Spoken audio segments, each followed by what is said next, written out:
Many white women care deeply about racial justice, but like me, we grew up in nearly all white environments. We never saw our parents interact across difference, and we absorbed a lot of harmful assumptions and stereotypes from TV, from our school, from the culture all around us. Now we may live or work in more diverse areas, and we want to build relationships with our neighbors, with the parents at our kids' school, with our coworkers. Even with good intentions, when we try to reach out, we sometimes say or do things that leave both parties feeling hurt, misunderstood, or awkward. In this video, I'm going to share some simple human practices so you can start doing better today. Hi, I'm Karen Fleshman, founder of the Interracial Sisterhood Coalition. I'm a white woman named Karen, and I'm an anti-racism educator.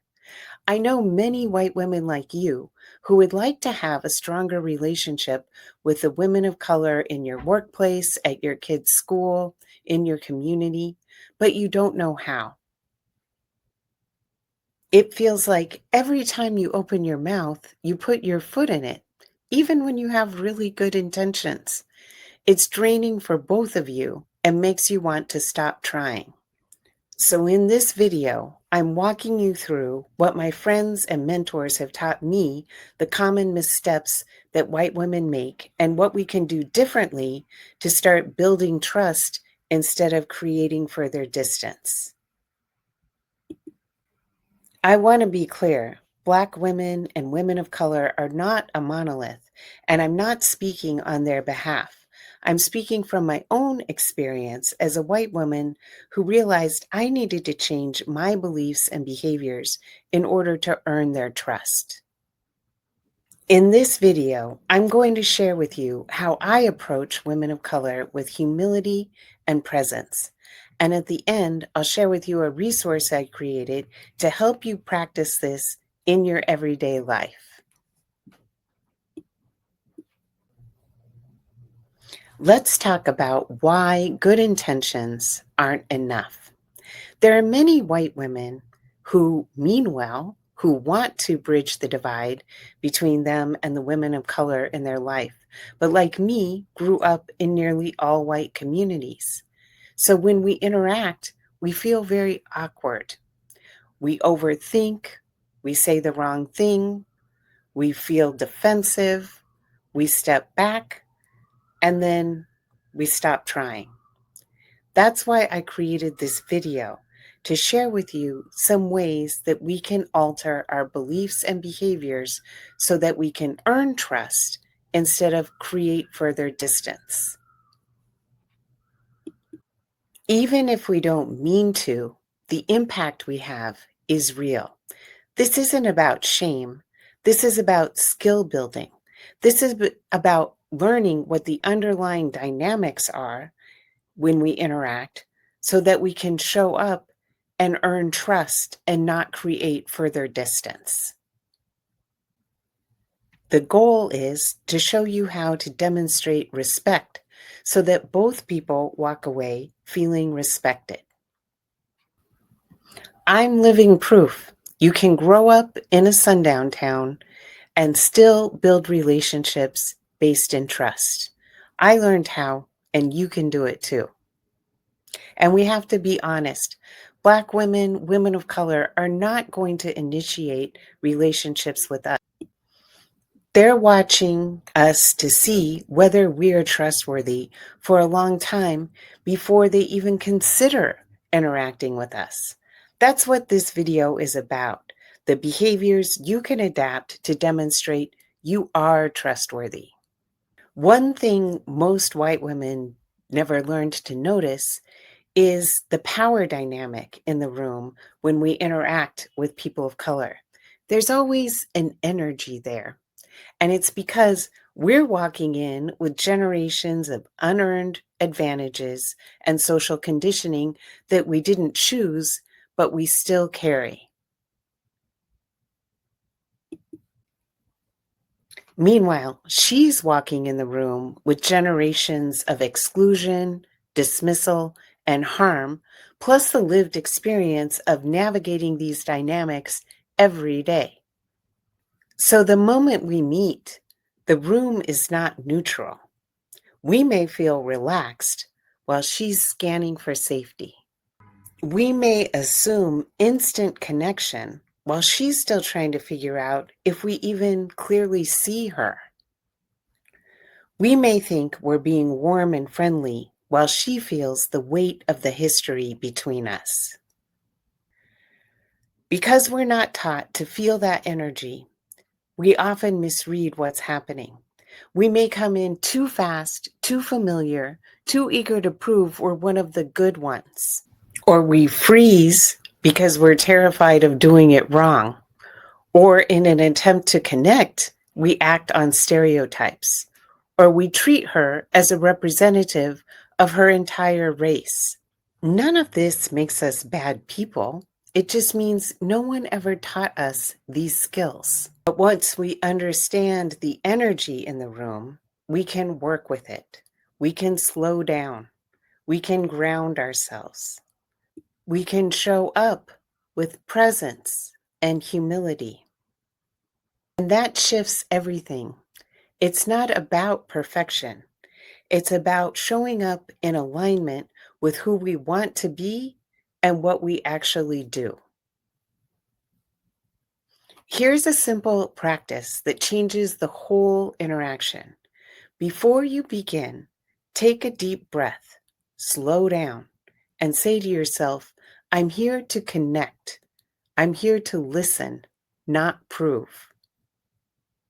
Taking that pause can change the whole dynamic. Learn to pronounce her name correctly. Listen more than you talk.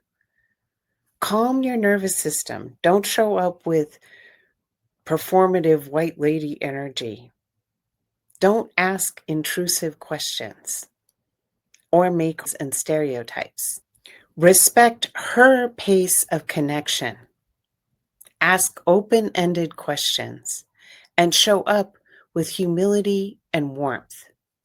Most importantly, don't make assumptions and don't ask intrusive questions or interrogate. So instead of saying, did you go to the Cowboy Carter concert? You could say, have you seen any good concerts recently? Or instead of saying, is that your real hair? It looks totally different from yesterday. You could say, oh, that hairstyle is really becoming on you. Or instead of saying, were you a teen mom? You look so much younger than the other moms. Just don't make a question about her age or anything like that. That is way too intrusive. One of the biggest trust breakers for white women is how we respond when someone tells us we've caused harm. We may cry, we may get super defensive or over apologize and then disappear. But that puts the emotional labor back on the woman of color who we hurt. When someone tells you that what you just did or said was harmful, pause, breathe, then say, thank you for telling me. Acknowledge the impact you had, not your intent. Apologize calmly and clearly once, and then reflect, repair, adjust. Show up again with evidence of changed behavior. That is how trust is built. Becoming more trustworthy across difference isn't a one and done situation. It's daily embodied practices. What does that look like? That looks like practicing self-care, drinking enough water, getting enough rest, getting enough exercise. Having your body feel good helps you to feel good when you're interacting with other people. It also involves grounding your nervous system by slowing down, spending time in nature, deep breaths, hugging someone you love. All of that helps to deactivate that nervous energy and bring you to a more grounded place.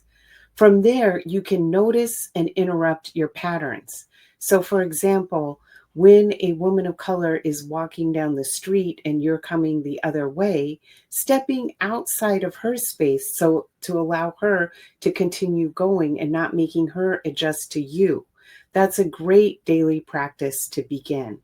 In general, be mindful of how much space you take up. Show up in a way that is caring and consistent with your values every time you interact. And when you do cause harm, taking responsibility for it and not just disappearing. That is extremely important to building trust. If you're nodding along because you've struggled with this, I created something for you to help you begin relating across difference with clarity and confidence. It's called the Trust Starter Kit for white women. Inside, you get a practical trust building ebook that expands on the practices I detailed here. It includes repair scripts and a 48-hour repair roadmap for when you break trust, as well as a checklist to scan your body before interacting across difference. It also includes a video lesson on how to make a positive first impression when interacting across difference for the first time. And there's 3 somatic audios to listen to calm and ground your nervous system. It's everything that I wish I had when I first started on this journey, and it's available for $47. The details on how to access it are at the link below. Thank you for being here and for caring enough to try to learn and try again. We weren't taught these skills, but we can learn them. I'm grateful to you for taking time to watch this video, and I look forward to being on this journey with you together.